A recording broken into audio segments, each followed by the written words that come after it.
والصلاة والسلام على رسوله الكريم وعلى آله وأصحابه أجمعين أما بعد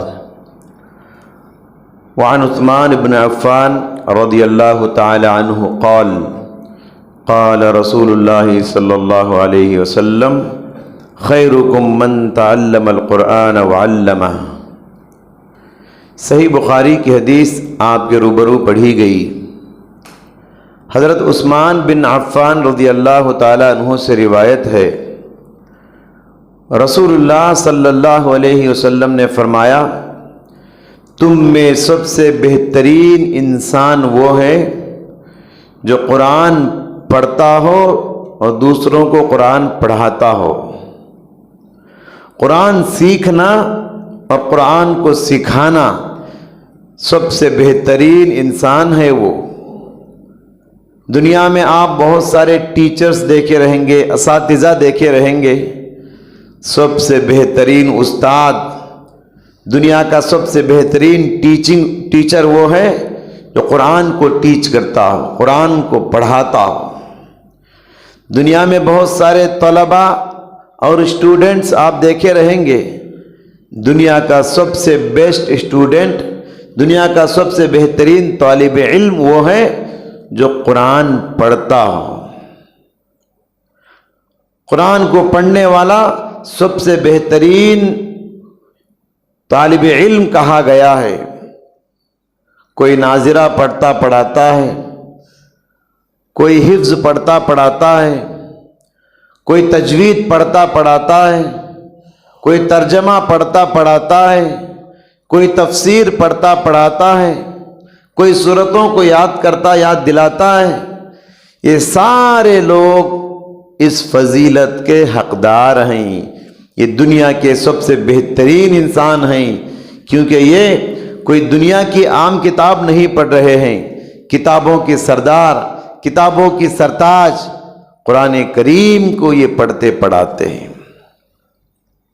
اور یہاں یہ بات بھی یاد رہے کہ قرآن کریم کو پڑھنے والوں کے اخلاق بھی اچھے ہونے چاہیے۔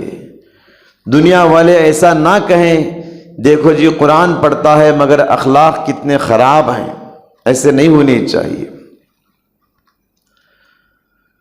پیارے نبی صلی اللہ علیہ وسلم نے ایک حدیث میں ارشاد فرمایا، مجتمع قوم فی بیت من بیوت اللہ یتلون کتاب اللہ ویتدارسون بینہم الا نزلت علیہم السکینہ وحفتہم الملائکہ وغشیتہم الرحمہ وذکرہم اللہ فی من عندہ۔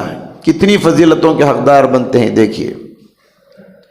فرمایا کہ دنیا کے اندر اللہ کے گھروں میں سے کسی ایک گھر میں بیٹھ کر لوگ قرآن پڑھتے ہیں، قرآن کی تلاوت کرتے ہیں، یا قرآن کا ترجمہ و تفسیر یہ ایک دوسرے کو پڑھتے اور پڑھاتے ہیں، وہ چار فضیلتوں کے حقدار بنتے ہیں۔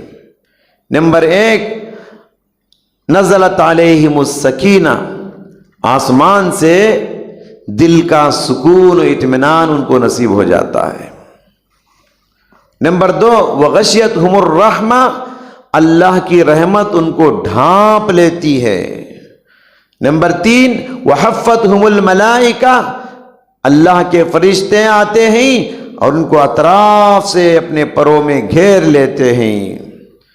اور نمبر چار، وذکرہم اللہ فی من عندہ، اللہ تعالی ان لوگوں کا ذکر جو زمین پہ بیٹھ کے قرآن پڑھ رہے ہیں آسمان میں کرتا ہے، آسمان میں فرشتوں کے سامنے کہتا ہے، اے فرشتوں دیکھو میرے بندوں کو بیٹھ کے زمین پہ میری کتاب پڑھتے پڑھاتے ہیں، دیکھو میرے بندوں کو۔ فخر کے ساتھ اللہ فرشتوں کے سامنے ان بندوں کا تذکرہ کرتا ہے جو قرآن کو پڑھتے اور پڑھاتے ہیں۔ کتنی فضیلتیں ہیں، دل کا سکون ملتا ہے، فرشتے آ کے اس کے لیے دعائیں کرتے ہیں، اسے گھیر لیتے ہیں، رحمت الہی ان کو ڈھانپ لیتی ہے۔ کتنی فضیلتوں کے حقدار قرآن پڑھنے اور پڑھانے والے۔ آپ دیکھیے، ہم دنیا کی تعلیم کو اتنی پریفرنس دیتے ہیں، دین کی تعلیم کو اتنی اہمیت نہیں دیتے۔ میں یہ نہیں کہتا کہ دنیا کی تعلیم حاصل کرنا غلط ہے، ہر میدان میں، تعلیم کے ہر میدان میں آگے بڑھو. آپ ڈاکٹر بنو، انجینئر بنو، کلکٹر بنو، پروفیسر بنو، جو بھی بننا ہے دنیا کی تعلیم میں آگے بڑھو، لیکن سب سے پہلے مسلمان بنو، سب سے پہلے ایمان والے بنو. تم اپنے آپ کو ایمان والے کہتے ہو مگر قرآن نہیں پڑھتے ہو، تم اپنے آپ کو مسلم کہتے ہو مگر قرآن نہیں پڑھتے ہو. اس سے بڑھ کر شرم کی بات میرے اور آپ کے لیے کیا ہو سکتی ہے؟ ہم سارے زبانیں سیکھ لیے، انگریزی سیکھ لیے، تیلگو سیکھ لیے، ہندی سیکھ لیے، دنیا کی سارے زبانیں ہم جانتے ہیں. نہیں جانتے تو عربی زبان نہیں جانتے، قرآن کی زبان کو نہیں جانتے. قرآن کی زبان، یہ عربی زبان، یہ اللہ کی زبان ہے، یہ فرشتوں کی زبان ہے، یہ جنت کی زبان ہے، یہ قبر کی زبان ہے. اتنی اہم زبان، انسان مر جانے کے بعد بھی ساری انسانیت کی زبان بھی عربی زبان ہوگی. تو اس زبان کو سیکھیے. تھوڑی سی محنت کریں گے 2-3 مہینے میں بآسانی آپ عربی سیکھ سکتے ہیں، قرآن روانی کے ساتھ پڑھ سکتے ہیں. شرط ہے شوق ہونا، حرص ہونا، توجہ ہونا، صبر ہونا چاہیے. آپ دیکھیے دنیا میں کتنے لوگ ہیں بڑی عمر کو پہنچ کے بھی موبائل فون استعمال کرنا سیکھ لیتے ہیں. سیکھتے ہیں نا. رکشہ کھندلنے والا، رکشہ چلانے والا، جس کا سینہ پھاڑ کر دیکھے تو ایک حرف نہیں ہوگا، کچھ پڑھنا لکھنا آتا نہیں اس کو، مگر موبائل فون چلانا سیکھ لیتا ہے. کیونکہ شوق ہے، ایک تڑپ ہے، مجھے سیکھنا ہے، مجھے کمانا ہے پیسہ، اس کے بغیر آج پیسہ نہیں آتا. کون سا بٹن دبانے سے کیا ہوتا ہے سب معلوم ہے اس کو. ہمارے گھروں میں کتنے بزرگ ہیں کچھ پڑھنا نہیں آتا مگر موبائل فون آخری عمر میں سیکھتے ہیں نہیں، 50 سال 60 سال 70 80 سال کی عمر میں سیکھ لیتے ہیں. ضروری باتیں اس میں سیکھ لیتے ہیں. تو یہ توجہ قرآن کی طرف کیوں نہیں ہے؟ یہ شوق قرآن کو سیکھنے میں کیوں نہیں دکھا رہے ہیں؟ صرف اس لیے کہ ہماری عمر بڑھ گئی ہے. شرم کو رکاوٹ بننے نہیں دینا چاہیے. دین سیکھنے میں، قرآن سیکھنے میں شرم و حیا کو رکاوٹ بننے نہ دیجیے. وہ شیطان ہے جو آپ کو شرم کے ذریعے دین سے دور کرنا چاہتا ہے. ہاں شرم اچھی بات ہے، برائی کرتے ہوئے شرم کرنا چاہیے، جھوٹ بولتے ہیں شرم کرنا چاہیے، چوری کرتے ہیں شرم کرنا چاہیے، دھوکہ دیتے ہیں شرم آنی چاہیے، غیبت کرتے ہیں تمہیں شرم آنی چاہیے. برائی کرتے ہوئے شرم یہ مستحسن ہے، اچھی بات ہے. لیکن دین سیکھنے میں شرم و حیا کو کبھی رکاوٹ بننے نہ دو. قرآن سیکھیے. یہ قرآن کا مہینہ ہے. ماہ رمضان یہ ماہ قرآن ہے. اسی مہینے میں اللہ تعالیٰ نے قرآن کو اتارا ہے، اور اس مہینے میں بھی ہم لوگ قرآن سے دور ہیں. افسوس کی بات ہے. روزانہ کم از کم 1 پارہ آپ پابندی سے تلاوت کیجئے اس ماہ مبارک میں. اس مہینے کا بڑا گہرا تعلق ہے قرآن سے. اللہ تبارک و تعالیٰ نے قرآن کو اسی مہینے میں نازل کیا.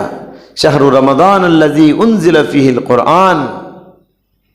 اور اللہ کے نبی صلی اللہ علیہ وسلم نے فرمایا ان اللہ یرفع بہذا الکتاب اقواما ویضع بہ آخرین. اللہ تعالیٰ اسی قرآن کے ذریعے سے لوگوں کو اٹھاتا ہے، اور اسی قرآن کی وجہ سے اللہ لوگوں کو گراتا ہے. کیا مطلب؟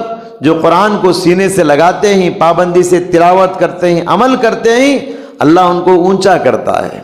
اور جو لوگ قرآن کو پسے پشت ڈال دیتے ہیں، طاقوں میں سجا کے رکھتے ہیں، الماریوں کی زینت بنا کے رکھتے ہیں، جزدانوں میں لپیٹ کے چھپا کے رکھتے ہیں، پڑھتے نہیں، ایسے لوگوں کو اللہ گرا دیتا ہے، ان کی عزت کو ختم کر دیتا ہے. آج دیکھیے دنیا میں مسلمانوں کی حالت کیا ہے. اس کی وجہ یہی ہے کہ ہم نے قرآن کی عزت نہیں کی. قرآن کی عزت طاقوں میں جزدانوں میں خوشبو لگا کے رکھنے میں نہیں، قرآن کی عزت قرآن کھول کر پڑھنے میں. یاد رکھیے قرآن جہاں جہاں جائے گا اس کو بڑا بنائے گا، سردار بنائے گا.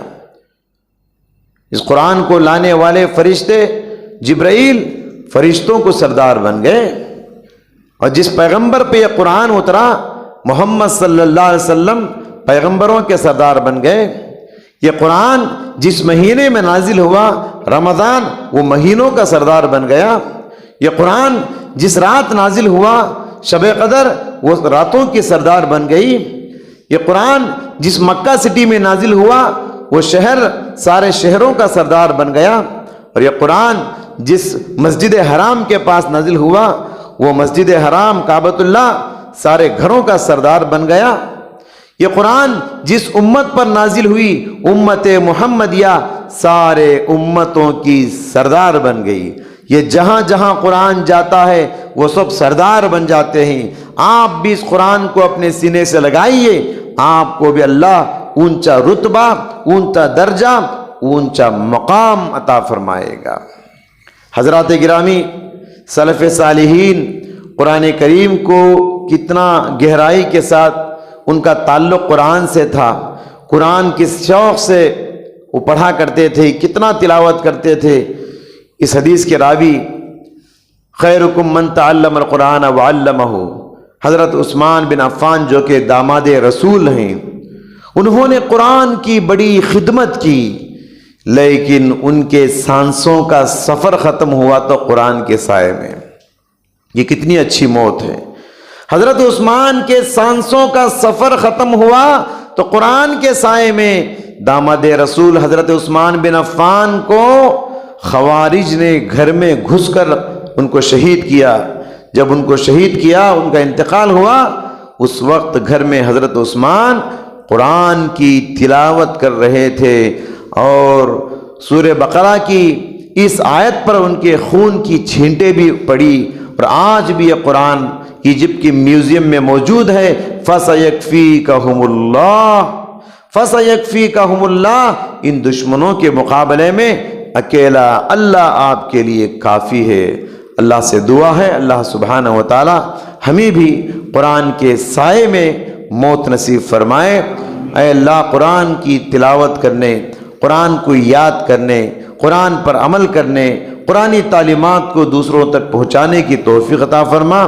قرآن کو سینے سے لگانے، قرآن سے محبت کرنے اور قرآن کے ساتھ احترام اور عزت کرنے کی توفیق عطا فرما۔ ہمارے روزوں کو قبول فرما، ہماری عبادتوں کو قبول فرما، ہمارے صدقات کو قبول فرما، ہماری تراویح کو قبول فرما۔ اے اللہ، ہم بڑے گنہگار ہیں، سیاہکار ہیں، خطا کار ہیں۔ اے اللہ، تو رحیم ہے، ہم پر رحم فرما۔ اللہ تو کریم ہے، ہم پر کرم فرما۔ اللہ تو رزاق ہے، حلال روزی عطا فرما۔ اللہ تو غفار ہے، ہماری گناہوں کی بخشش فرما۔ الہ العالمین، ہم گندے ہیں پھر بھی تیرے بندے ہیں، ہم تیرا در چھوڑ کر جائیں تو کہاں جائیں۔ اللہ، ہم تیرے علاوہ کسی کے سامنے ماتھا ٹیکنے والے نہیں، ہم تیرے سامنے صبح شام جھکنے والے ہیں۔ اے اللہ، تو ہی معاف کرنے والا ہے، ہمارے اوپر رحم کا، کرم کا معاملہ فرما۔ آمین۔ وآخر دعوانا ان الحمد للہ رب العالمین۔